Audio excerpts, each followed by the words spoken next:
aakyat tayo ngayon ng second floor para maglinis ng CR. Kasi pumunta na ako dito nung last week. Nasilip ko yung CR, sobrang dumi talaga.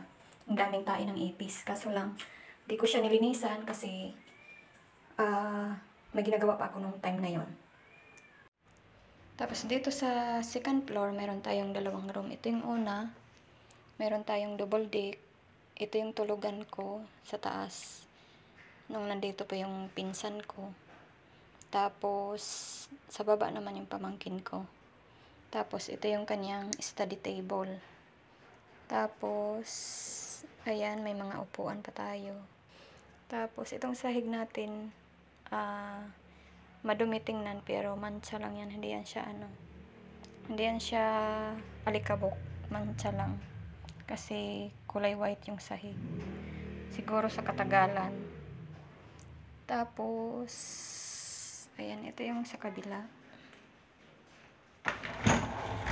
Yung kabila naman, ito yung room ng pinsan ko, mag-asawa. Tapos, ayan, mga gamit nila. Tapos, may ano pa tayo. Dalawang aircon. Ayan, hindi ko pa naayos to. Kailangan ko pa itong ayusin. Ilagay sa lagayan. Ito, mga damit ko to noon.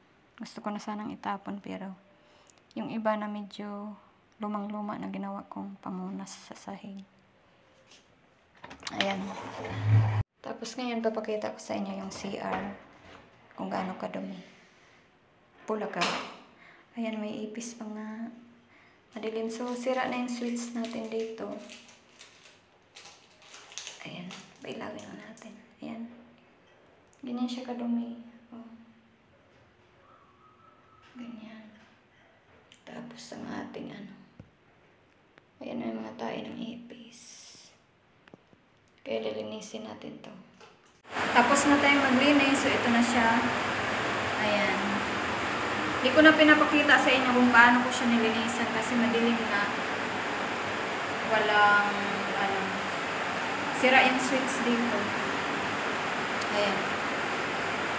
Tapos pasensya na kasi maulan dito ngayon, hindi marinig yung medyo maingay yung video recording natin.